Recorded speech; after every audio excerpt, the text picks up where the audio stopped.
ತುಮಕೂರಿನ ಕೃಷ್ಣರಾಜ ವಿಧಾನಸಭಾ ಕ್ಷೇತ್ರದ ಯೂತ್ ಕಾಂಗ್ರೆಸ್ ಅಧ್ಯಕ್ಷ ಹೊಯ್ಸಳ ಅವರ ನೇತೃತ್ವದಲ್ಲಿ ಕಾರ್ಯಕಾರಿಣಿ ಸಭೆ ನಡೆದಿದೆ.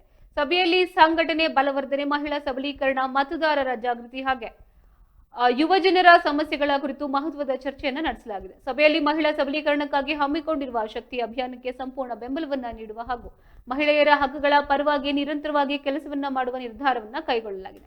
ಇನ್ನು ಮುಂಬರುವ ಚುನಾವಣೆಗಳ ಹಿನ್ನೆಲೆಯಲ್ಲಿ ಮತದಾರರ ಪಟ್ಟಿ ವಿಶೇಷ ಪರಿಶೀಲನೆ ಅಭಿಯಾನಕ್ಕೆ ಸಂಬಂಧಿಸಿದಂತೆ ಸಾರ್ವಜನಿಕರಲ್ಲಿ ಜಾಗೃತಿಯನ್ನ ಮೂಡಿಸಿ ಅರ್ಹ ಮತದಾರರ ಹೆಸರುಗಳ ಮತದಾರರ ಪಟ್ಟಿಗೆ ಸೇರ್ಪಡಿಸಿರುವುದಾಗಿ ಖಚಿತಪಡಿಸಿಕೊಳ್ಳಲು ಯೂತ್ ಕಾಂಗ್ರೆಸ್ ಕಾರ್ಯಕರ್ತರು ಮನೆ ಮನೆಗೆ ತೆರಳಿ ಅರಿವನ್ನ ಮೂಡಿಸುವ ಬಗ್ಗೆ ಚರ್ಚಿಸಲಾಗಿದೆ.